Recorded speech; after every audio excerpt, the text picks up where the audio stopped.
One, one, one.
evening, everybody. Can you hear me okay?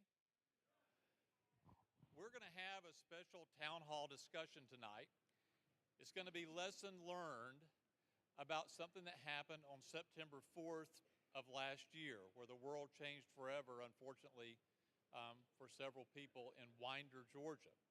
With us tonight is Sergeant Donovan Boyd and Deputy Tanner Good. Sergeant Boyd is an Explorer Post advisor in Winder, Georgia, and we are very blessed to have them tonight. So if you'll join me in welcoming our two guests.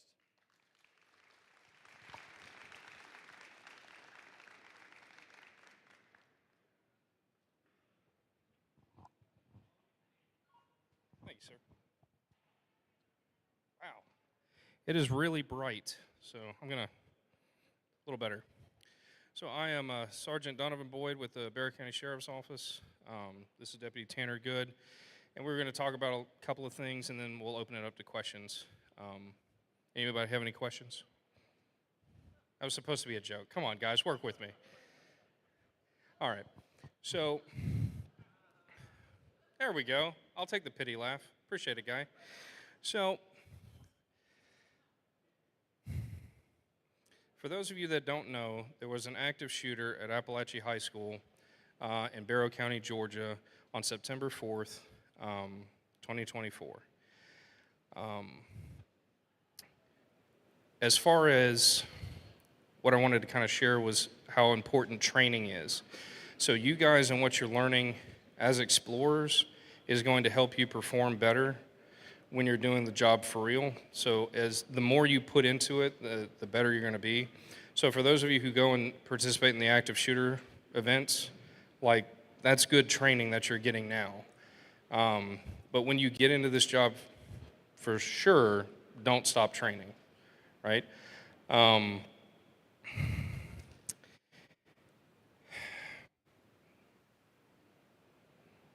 sorry, guys. There's so many things to sort through. Being aggressive, going toward the gunfire is something that we train to do. That is very important. It is not a natural thing, and that is something that you have to practice and work at. Going toward gunfire, running toward it. We couldn't see in the hallway because there was a lot of dust and smoke. And was it confirmed that they hit a fire extinguisher? They took a fire extinguisher. They took a fire extinguisher into evidence, so I'm going with he also shot a fire extinguisher. So I don't know if that was intentional or not, but it was very, very difficult to see him at the end of the hallway. Deputy King and I, who's the other deputy that was there when we responded, visibility was really low, and so we have no idea who's at the end of the hall. So charging into something when you don't know what you've got, that's another thing that you have to make peace with and go. And that a lot of that's a mindset. You can't train that into you. That's something that you'll know if you've got it when the time comes, I guess. Communication is really important, making sure that you're doing those radio communications.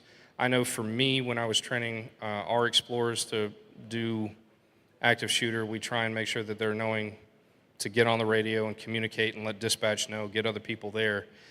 So that's another thing, make sure you're practicing that because you'll forget a ton of stuff when everything goes sideways. I guess I'll pass it over to you and you can talk about your part in it. Yeah. So last February, the Barrow County Sheriff's Office teamed up with the Barrow County Fire Department and started training with what's called Rescue Task Force or RTF teams, where the fire department no longer has to stage until the scene is deemed safe. So as law enforcement is showing up and fire personnel are showing up, fire personnel rescue task force teams are being paired with the closest law enforcement on scene, and they're running in without weapons, hoping and praying that we're going to be the ones that protect them when they go into a very tense, rapidly evolving, not deemed safe scene. So after Sergeant Boyd gave out that horrific radio call of active shooter Apalachee High School, I mean, you did a great job for what it's worth, but hearing it chills, bone chilling. Apalachee was my school last school year and the year prior, and I knew exactly where they were when they started hollering on the radio. So I got over there as quick as I could, and they were saying which hallway they were on and which entrance we needed to go to. And as I'm pulling in the front driveway of the school, there's probably 20 or more officers running around hollering, "I don't know where to go, I don't know where to go, I don't know where to go," and they're running to the wrong door. So I look over my shoulder, and the next vehicle in behind me was a fire engine, and I ran straight to the fire truck, and the sheriff ran up to me since he knew that used to be my school. Our colonel ran up to me, and I just grabbed that first fire crew and said, on me, I know where we're going." And had we not been training with the rescue task force and me bringing those firefighters straight to the affected area where there were multiple wounded, the sheriff, he called and spoke with some of the doctors, and they said that if we were any later getting aid rendered to those folks, the casualty level would have been far higher. So just being able to know that your backup doesn't just have to be law enforcement, and you can get those firefighters in a safe manner, a lot of lives can be saved. I thought of something else too. So after the initial getting custody of the shooter, there were only two of us, myself and King, and then what felt like hours, but it was only a couple minutes. We had two more guys. Deputy Cook, who's just up the hill, was there. And it's easy to fall into that trap of, okay, we've got him, let's keep sweeping the school. But with just 4 people in the hallways that we were in, we had to hold there. So thinking through that too, your adrenaline's up, but still trying to make sure that you're making those rational decisions of, okay, we need to hold this, because we did not know at that time if there were any other shooters, if there was any other devices. Like, there was just so much that we didn't know, and we only had 4 people. So holding that hallways, and just waiting for a few more people to get there, seeing these guys come in is a huge relief. Because when you're standing there for eternity waiting for things to, like, you hear all the sirens coming, and you know those are your friends coming to help you. I mean, that is a huge relief. But the sheer amount of work it took, we were able to evacuate, I think, the entire school in somewhere around 30, 40 minutes. And that was clearing it and getting everybody out of there. And a lot of that had to do with the fact that we all trained, and it wasn't just us, but it was like fire, EMS, everybody. And it wasn't just us. Every single law enforcement agency within a 50-mile radius came to our aid, and I'm just beyond thankful. If it was just the Sheriff's Office, just Winder Police Department, just Auburn Police Department, and just Statham PD, it would have taken hours and hours and hours. There were over 300 squad cars in the front lawn of Apalachee that day. And yes, we're our own little community, but seeing the state come together as a whole community was absolutely beautiful. So I know that was kind of brief, but does anyone have any questions? There's a mic you can come up and ask. Anybody? It's really okay? Or did we explain it so well? Either way's fine, just asking. What was the background of the shooter and how things played out with the shooter? So there's not a cookie cutter, this is the making of a school shooter. It's really difficult to have this profile done up because all of them have been different. There may be certain things, but it's really difficult to say well, there's a good chance that this person, based off of this, this, and this, is going to be a shooter. We had very little information about him. I think he had been at the school maybe a week before he did what he did. So, I mean, there wasn't a whole lot to learn about him in that short amount of time. So, that was my answer. Not really a great answer, I'm sorry. It's the best I got, so. Anybody else? Anyone? What have you gotten from your after action? I know you've done a lot of after action with the school system, with fire and EMS. What's the big takeaways of your after action? So we did a lot right as far as after action goes. Our response times were very quick. Even in that short amount of time in the response, there were still 4 deaths and 9 injuries.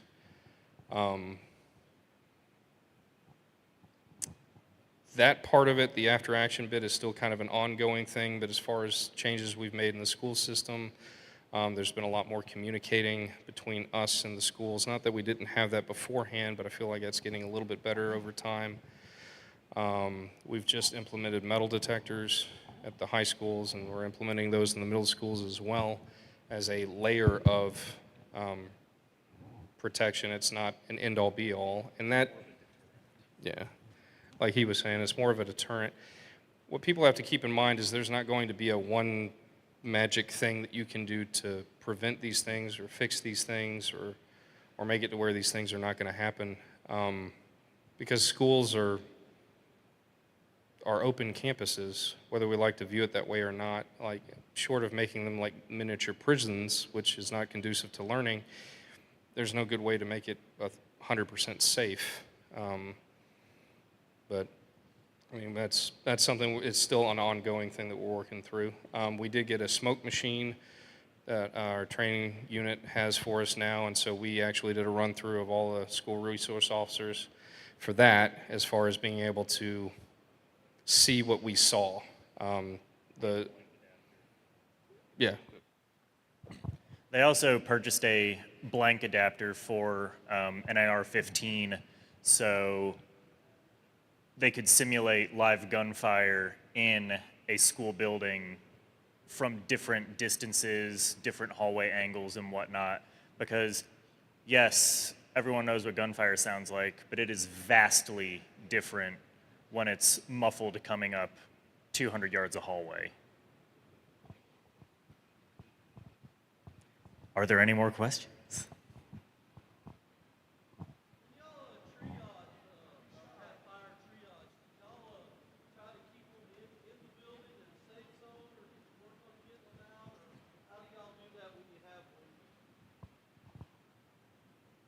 So I broke away from the initial rescue task force pretty quick, and a team of, I think, 5 or 6 deputies pushed up the next hallway, and the deputies that were close by to the affected area maintained security for fire personnel down there.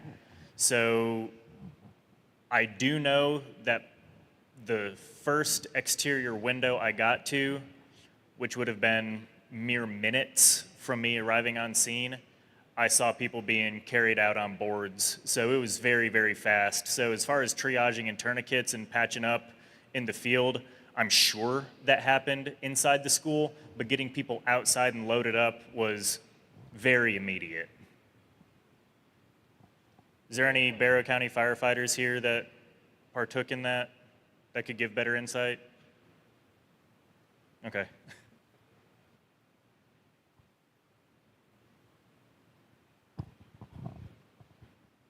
Any other questions? I know this is a tough subject, and it's not like a feel-good thing to talk about, so.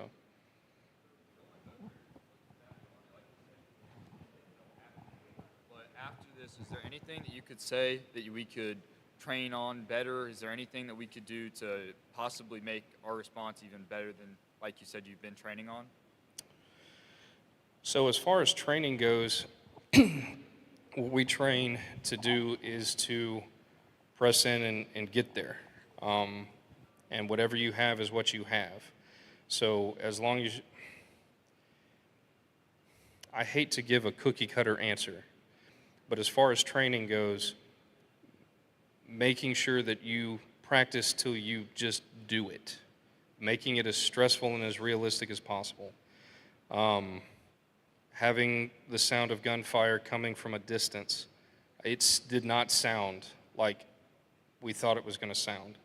I think we were some 200 yards away down some halls when we heard it to get there. So it sounds a lot different. And then as you're getting there, yeah. So if it sounds like it could be, assume that it is and start going there is the big takeaway.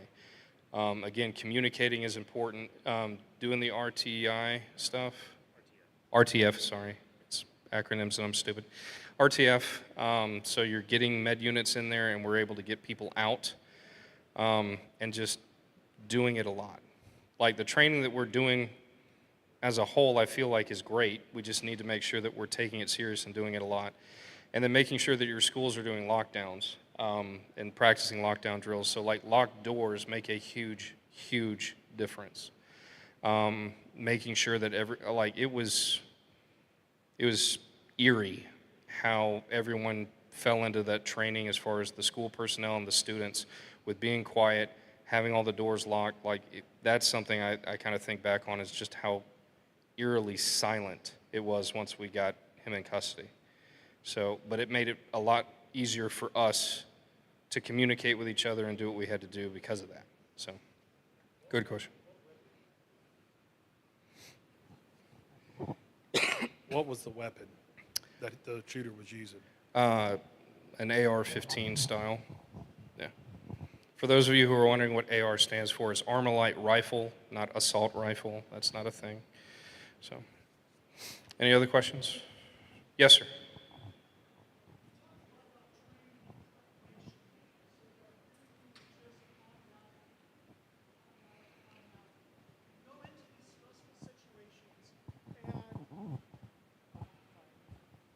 You know better than give me a mic.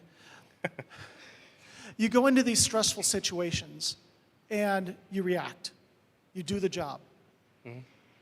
But once the job's done, when the adrenaline comes down, what's the one thing that you do to take care of yourself and your team members? How do you guys come down off of those?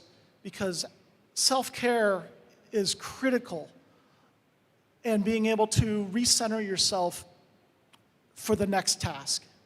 What techniques do you guys implement?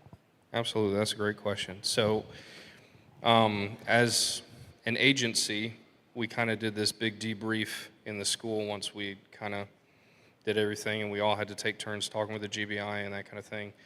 And then we all kind of got together and did a debrief. Then we had 2 forced days off, and then that Monday we had to go and talk to a county psychiatrist person to make sure that we were at least in a decent spot. Then I feel like it was a couple weeks after that we had a big after action, like kind of sit down meeting thing that was not. Was it? Yeah. Okay, I'm sorry. So it felt longer. So, and I apologize because like time is like, it feels like it was yesterday, but 10 years ago. It's very odd. But like, so we had this thing for those that were immediately involved that had to go to, first of all, for any supervisor or law enforcement people in the room, please don't make it mandatory to sit down right after something happens to talk about it. Please, make it an option, right? Or give us a little bit of time. Just me personally, I feel like that's a thing. Let's see. Do you want to talk about what you've done, and then I'll talk about what I do personally? Okay. So, a little bit of backstory on me. January of last year, some of you may not recognize me because I'm about 60 pounds lighter. And I was in the ER in January with super high blood pressure, pre-heart attack, pre-stroke. So, stress management has been something I've been working on for quite some time. And just taking care of yourself, taking care of your physical health, takes care of your mental health. I was in a very dark place for a while. My heart sucked, and it really was affecting my mental health as well. And once I started exercising, taking care of myself, I also found God again, which is amazing. But find a hobby that keeps you active, that you enjoy. Don't lead a sedentary life and fall victim to your own mind and your own body. So cycling, yesterday I logged my 1,000th mile since August, and I can disappear on a bike for 4 hours and just be alone with my thoughts, start my bike ride with a dear Lord, end it with an amen. And it's been very helpful for me. If I feel like the demons are creeping in, I know I need to go for a bike ride, and I'll disappear for a few hours and then I'm reset. So take care of yourself, take care of your health, and that'll take care of your mind. To kind of expand on that a little bit too, faith in God, to me, is what helps get us through these kinds of things. And when you're presented with a situation like this, you kind of have two choices. You can either run to God or run away from Him. And in a situation like this, I chose to run to Him. I could not stand up here and talk to you right now if I didn't have God. And I know that may not be the cool thing to say. I know that not everybody agrees with that. But I know it's true, and as far as that goes, like, I would not be here in front of you today if it wasn't for God. I'm doing a seminary, college now, working through that. Spend a lot of time in prayer. That's what helps me get through, and spending time with my family. So, the day before the shooting, I purchased a Bible for one of our police explorers who's not here with us today. And our whole team didn't come with us. It's been a lot for them. But I purchased a Bible for him. And that morning, Sergeant Boyd needed a reason to go over to Apalachee. And I said, I've got this Bible for Cooper if you want to bring it to him. And he's like, nah, man, don't worry about it. Like, it's from you. I was like, no, bring it to him. So the only reason Boyd was at Apalachee when the shots rang out is because the Word of God brought him there. And I'm a firm believer in that, and I'm a firm believer that God was working that day. He works every day, and if it weren't for our faith and our standing with Christ, it would have been far, far worse.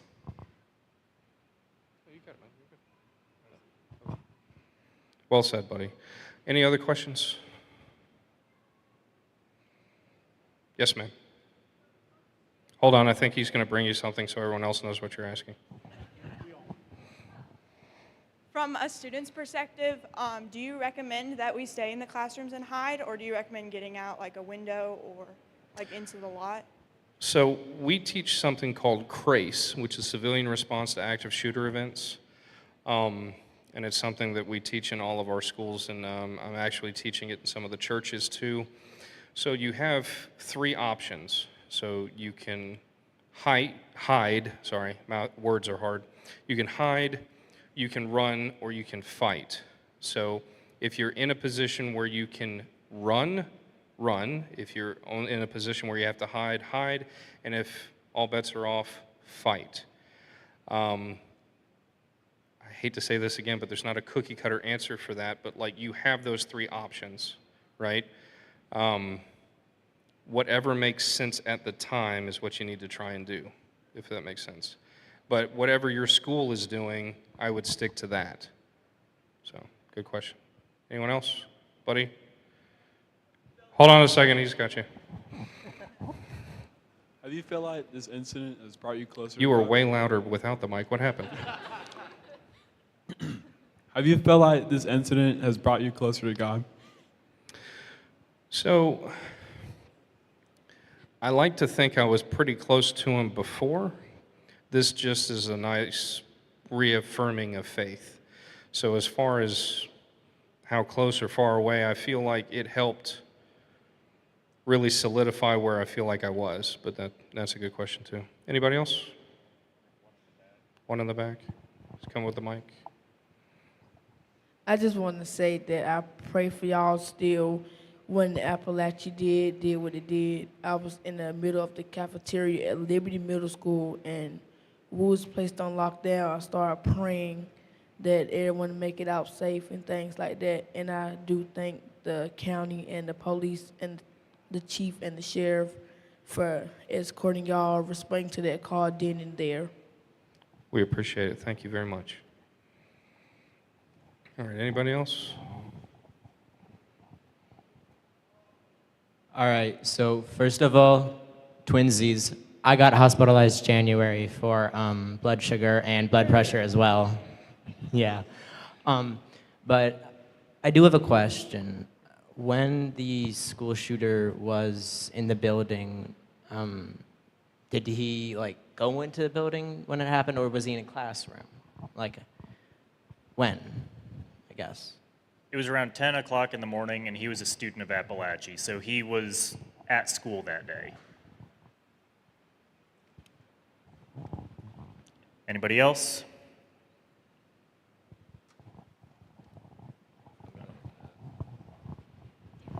Don't you think with the things that happened that day, teachers should take more protocols to lockdown drills and their training with that? I've been saying that for years. So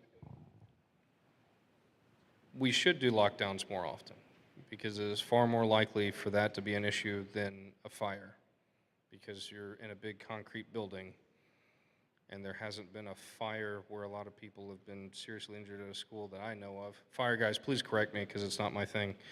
But like, it's been 60 some odd years maybe. I don't know. Autism here told me that, so I'm hoping that's correct. But like with active shooter drills, doing them once a month while we're in school and being confident in what it is that you need to do and mixing it up as far as like doing it at different times so that you know where to go at different times when like it happens, because it's not going to happen at a convenient time. There's never a convenient time for these things to happen. So doing it when you're at lunch, where do you go from there? Doing it when you're at the gym, where do you go from there? Like figuring those things out and working through those things, I 1000% agree that they need to be done more often, yes. So. Yes, ma'am. How would you say that college students might need to handle a situation like this, or what would y'all's response change to a situation on a college campus? Because the buildings are set up a lot differently. Once upon a time, I worked for the University of North Georgia Police Department. The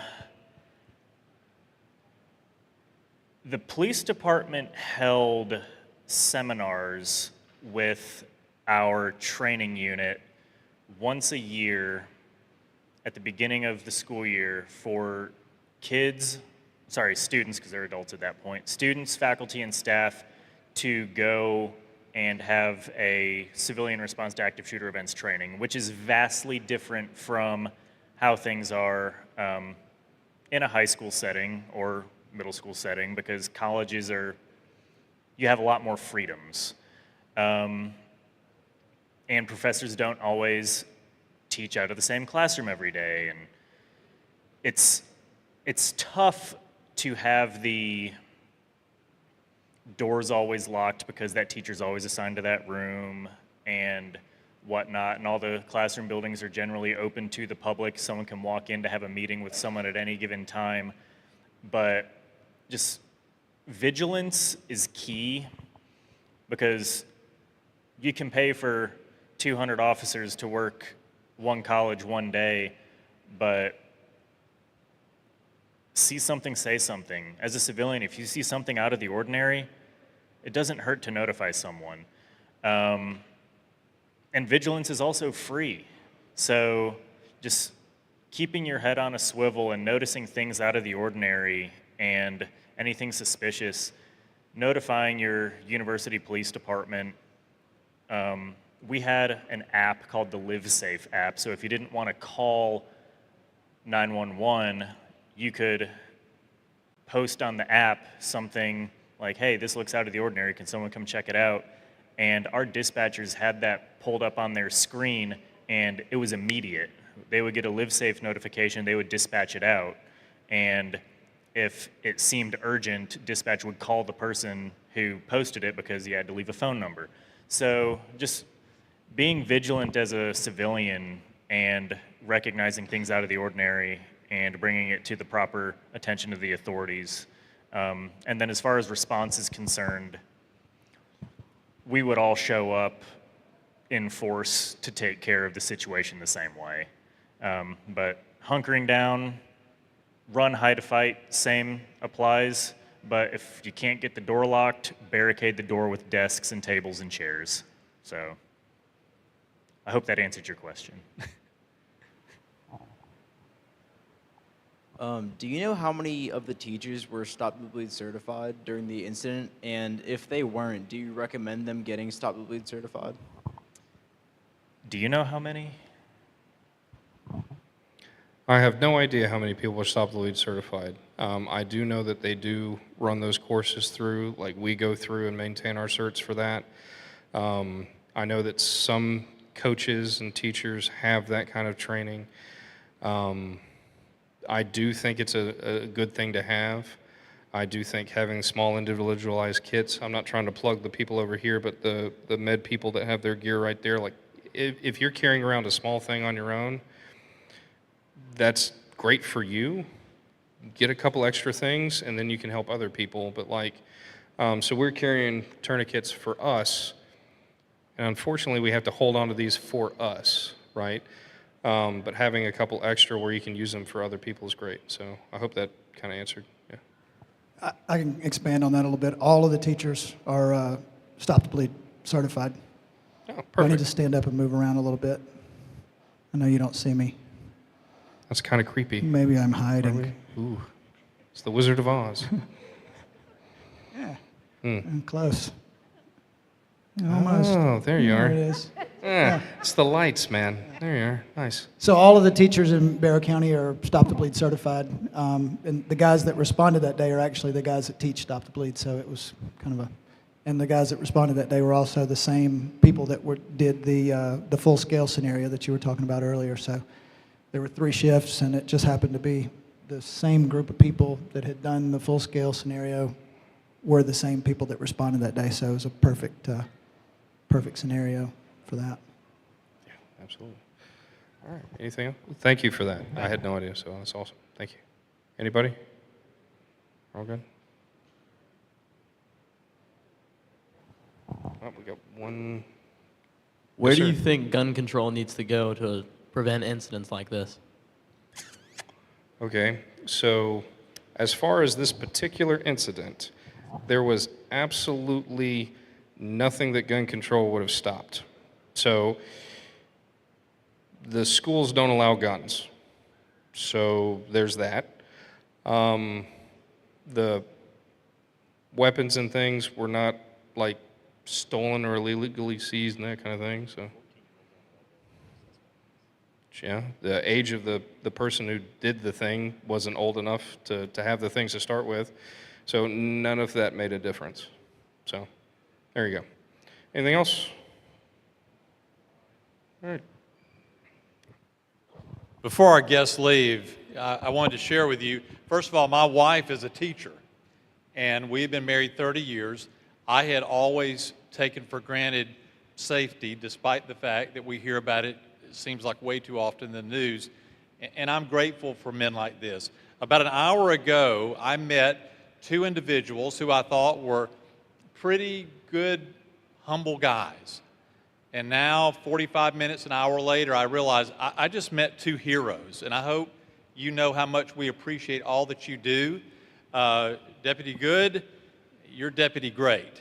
And just so that you'll know, yeah, you picked up on that, didn't you? But just so you'll know, it is a cool thing what you do and your belief, and we appreciate you sharing your testimony.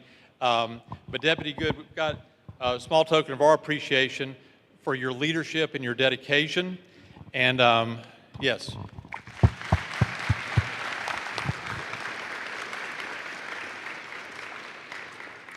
For Sergeant Boyd, making a presentation is Council Service Territory Chair-elect Craig Pett, who's a volunteer over about 5 states in the Boy Scouts of America.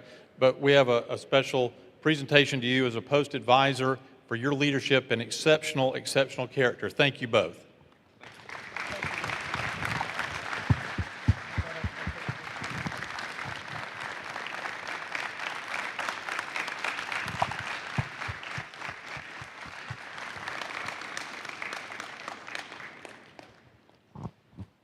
All right, I think this concludes our program. We can't see because of the lights, but if you wave, we'll wave back and as we leave. But we're going to have a great day tomorrow. Thank you for coming.